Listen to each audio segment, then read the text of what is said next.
Hi, my name is Runaway, and today we're gonna explore the coolest hidden activities you can do here in Bangkok. Now I just tried to record this intro while standing on the board. I don't know if there's much sound to it. My name is Runaway, and today we're gonna explore the coolest hidden activities you can do here in Bangkok. We will be talking about activities that are not necessarily visibly hidden, but activities you would rather not expect to do when visiting Bangkok. And we start with one of my most favorite ones, which is surfing. So let's dive right in.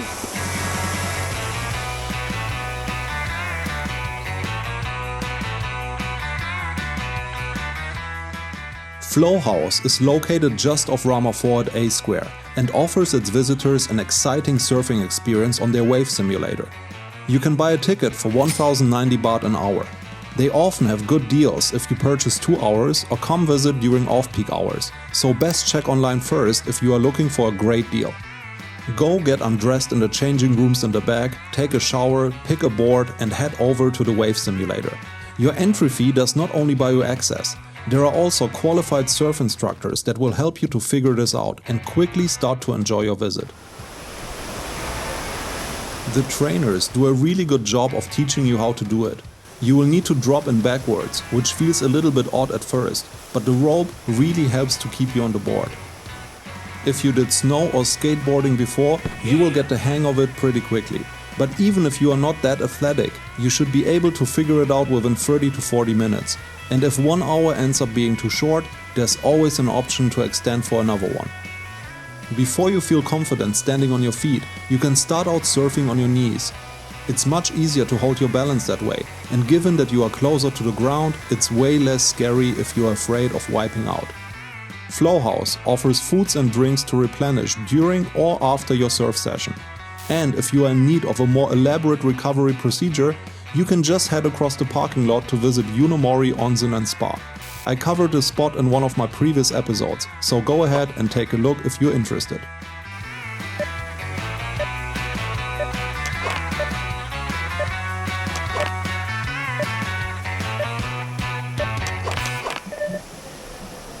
So surfing is only one of the many cool activities you can do here in Bangkok. Let's go ahead and explore the next spot on our list.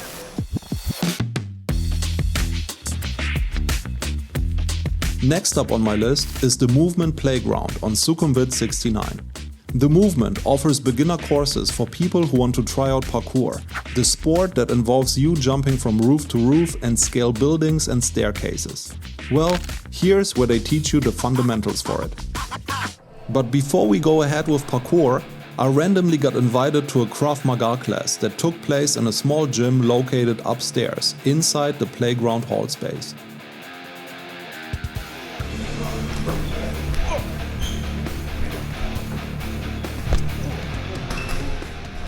Krav Maga Bangkok offers self-defense courses for all levels, where you learn the basics of hand-to-hand combat and a few dirty tricks to subdue your opponents. I really didn't plan to join this class while prepping for this vlog, but I ended up completing the entire 4-hour workshop with Thomas Olyati and the guys from Krav Maga Bangkok. For what it's worth, those guys are all French, just saying. Alright, now that I'm equipped with a lethal skill set to disarm and kill if I have to, we can now finally go downstairs and learn some parkour, because that's what we initially came for. Damn, that was 4 hours. I don't even know if I have energy for it anymore.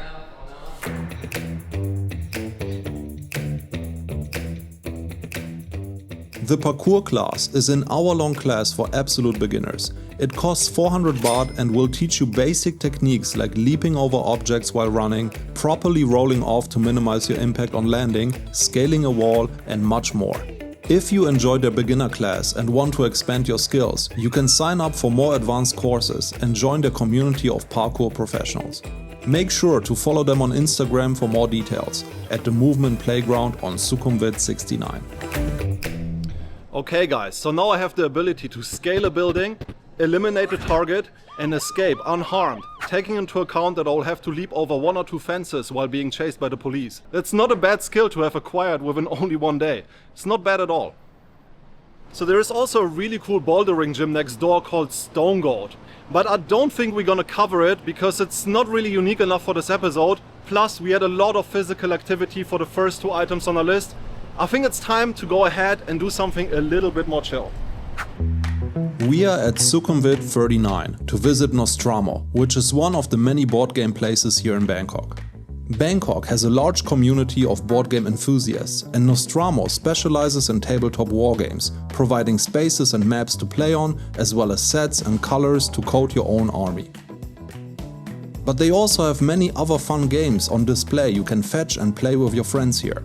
We've been invited to a session of diplomacy, battling for world supremacy under the supervision of our game master Sasha. I used to play Risk with my friends back home, but that's more than a decade ago, so this was basically a new experience for me. It's a very cool space for people to geek out. The staff is really welcoming, and so are the other players around. It's really easy to make new friends here, and you will be appreciated and invited to come join a group, even if it's your first time visiting. สวัสดีครับ My name is Ike. I'm an owner of Nostramo Bangkok. We are a board game and war game hobby shop. So I welcome everyone who comes here and looking for a place to hang out, play some games, meet some cool people. We have a lot of miniature war games. We have some paints, some hobby tools, and we also have board games and D&D if you're interested. Feel free to contact Nostramo Bangkok anytime, sir. I was actually so impressed by the tabletop wargamers at Nostramo that I seriously considered getting into Warhammer 40k. To my surprise, Warhammer has a huge, vibrant community by itself here in Thailand, which is on display at the medieval village in Nonthaburi.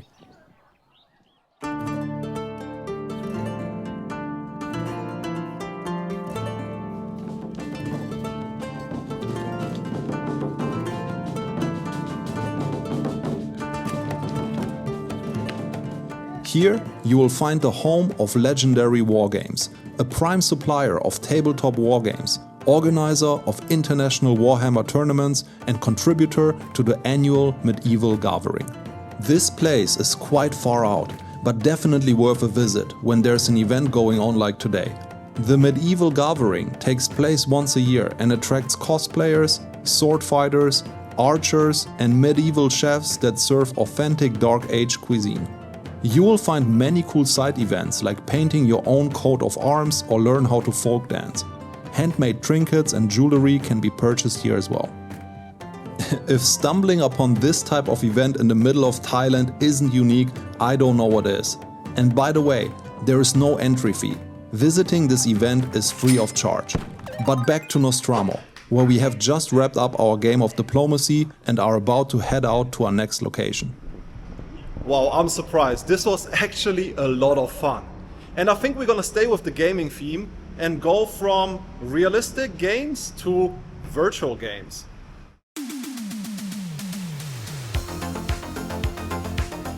Easily accessible via BTS SkyTrain located on the 3rd floor inside Gateway Mall in Ekamai, you will find one of the best places to take your friends for a pretty cool experience. We are about to enter the world of virtual reality today. Now, most of you have probably already experienced VR gaming, but if you haven't, Bangkok is actually a great place to give it a try. And there are a couple of spots around town, but Total VR inside Gateway Mall here in Ekamai is one of my most favorite ones. And, by the way, there's also a reason why I brought those glasses, which are pretty flexible, to our VR gaming session today. Yeah, so if you wear glasses, better bring contacts or a pair of glasses that's smaller and less rigid, as you will need to fit them inside of your VR headset. I have brought 2 of my friends today who just recently moved to Bangkok and have never tried VR gaming before. It's 600 baht per hour per person.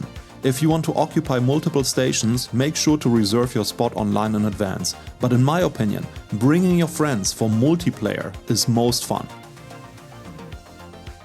Total VR offers plenty single and multiplayer games. I usually play Elven Assassin, which is a cool tower defense game where you fend off incoming enemies with bow and arrow. Or Arizona Sunshine, which is a fun post-apocalyptic zombie shooter. But my friends insisted that we try Propagation, which looks fucking scary. And trust me, you are fully immersed in whatever world you get thrown into after a couple of minutes. So battling bloody zombies creeping up on you in a dim-lit underground train station will send your blood pressure through the roof. I will let those guys go through the last few levels by themselves. It never gets boring to watch people playing VR standing on the sidelines. Total VR uses HTC Vive headsets and professional gaming computers that keep things running smooth. It may take a few minutes to fully get used to your virtual world of choice, but I do not experience any motion sickness here, neither did my friends. You can switch through as many games as you like during your hour with Total VR, and you can always extend for another hour if you wish. The staff working here is super knowledgeable, kind and helpful. They will happily recommend you games that fit your preferences. Alright, my friends are happy, let's move on to our next location.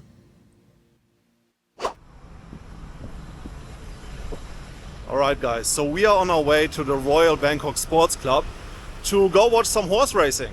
Now why would we watch horse racing? I mean, first of all, it's a beautiful sunny Sunday here in Bangkok, and second of all, horse racing is the only sport that you can gamble on. As you all know, gambling is illegal in Thailand, but they do make an exception for horse racing. So let's go up there and see if we can win some cash.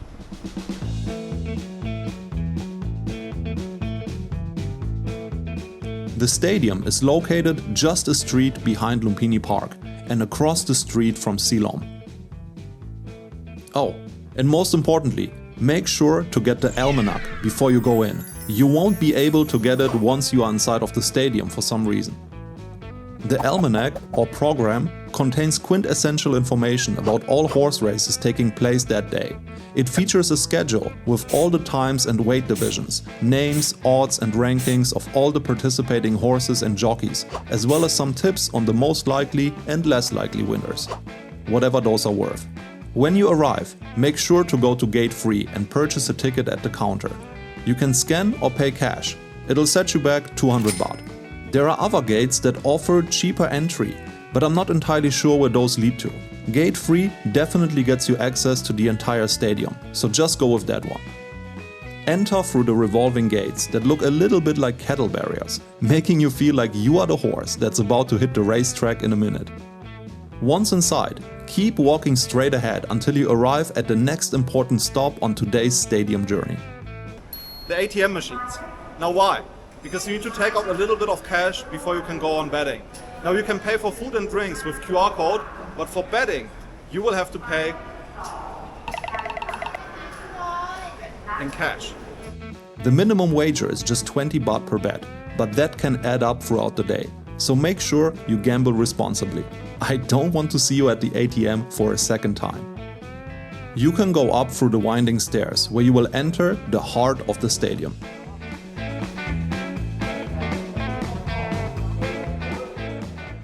The racetrack sits in the middle of this incredible city backdrop. I really enjoy the view here, and I still can't believe I've discovered this place only after living here for 5 years, given that it's located so central in the middle of the city. You can go ahead and explore the different floors. Upper floors are more chill and give you a great vantage point to watch both the horse walkouts and the actual races.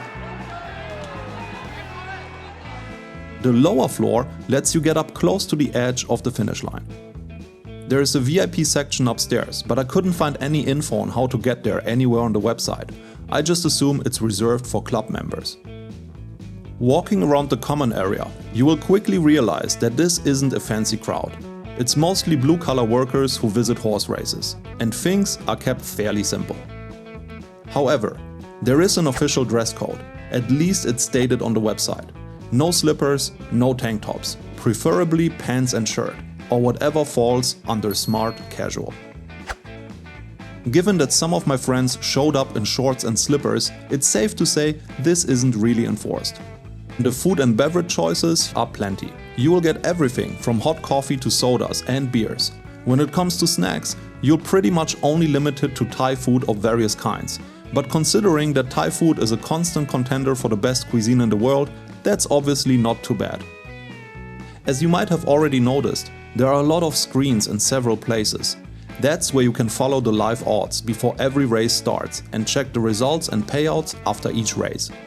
You will also find betting booths in every corner of each floor. This is where you place your bets. But what are you betting on here and how? So this is where the almanac comes in.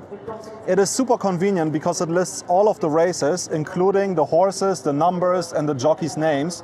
So you don't have to constantly look up on those screens or remember the numbers of the horses when you go up to the betting booth and want to place a bet. Instead, you just take this one to the booth, show them the horses that you want to bet on, and place your bet. But before we do that, let me guide you step by step how to go through this process like a real professional. Oh, and before I forget, make sure to take a pen.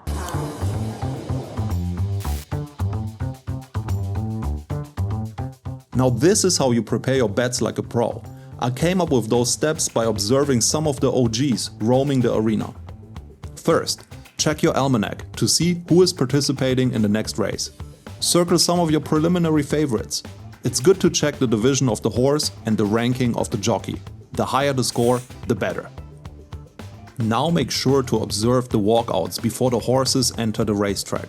Make sure you get a good proper look if any of the horses are limping or if any of the jockeys have troubles passing the security check. Take notes. If you can't get a good visual, go down and take a closer look.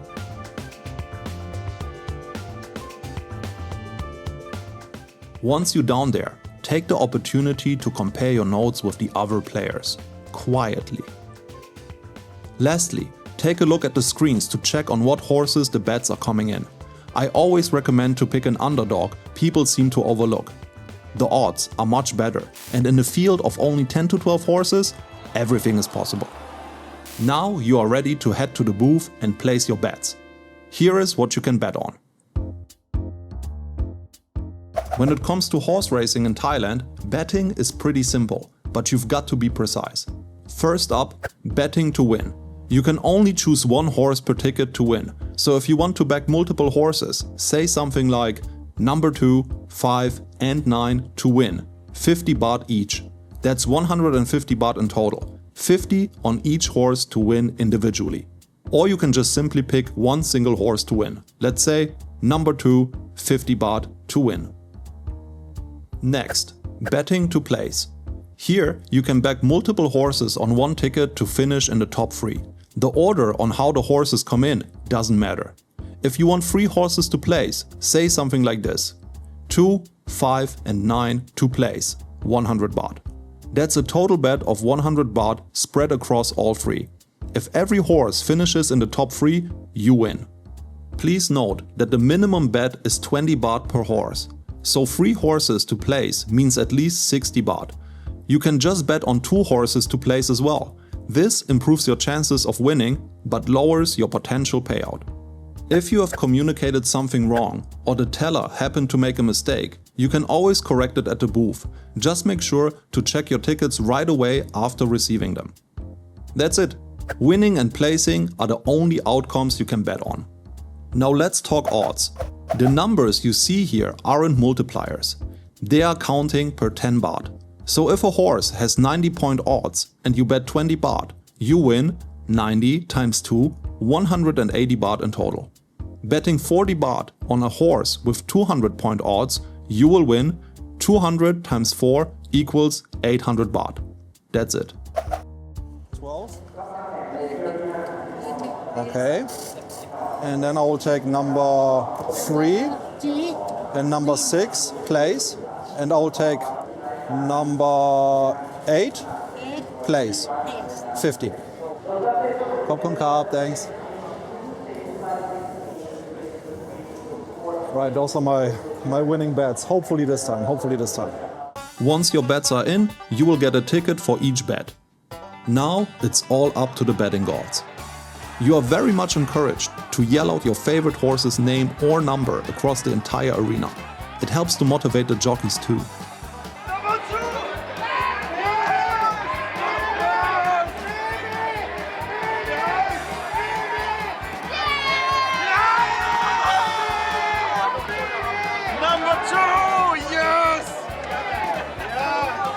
You can cash your bets as soon as all results have been compiled and logged into the system, which might take a couple of minutes after each race. Just present your winning betting slips at the booth and collect your cash. Races usually happen every 30 to 45 minutes, unless something unexpected happens. After each race, all results get logged in, and the horses and jockeys get moved off the track, except the winner. He gets to enjoy the applause of the roaring crowd for a little longer. Now that numerous races have passed, it's time to wrap up this episode and check my final balance. Wow, so made over 6,000 baht today, which is crazy. I took out about 1,000 baht and I'm leaving with more than 5,000 baht in profit today. But remember to gamble responsibly. Now the Royal Bangkok Sports Club opens up every other Sunday from 12 to 6 p.m. If you plan to visit the Royal Bangkok Sports Club, it's best to go on their website and check for the event details before coming here. And if you finish watching the races, you are really close to Ceylon, which is a very vibrant area that holds a secretive history that I've covered in one of my prior vlogs. Now we are pretty much done here. Make sure to like and subscribe and leave me a comment in the comment section below if you want to know more about any of the activities that are showed in today's video. Now I'm gonna go and watch the last 2 races and I'm heading out soon. You go, have a nice day, and I'll see you guys next time. Bye bye.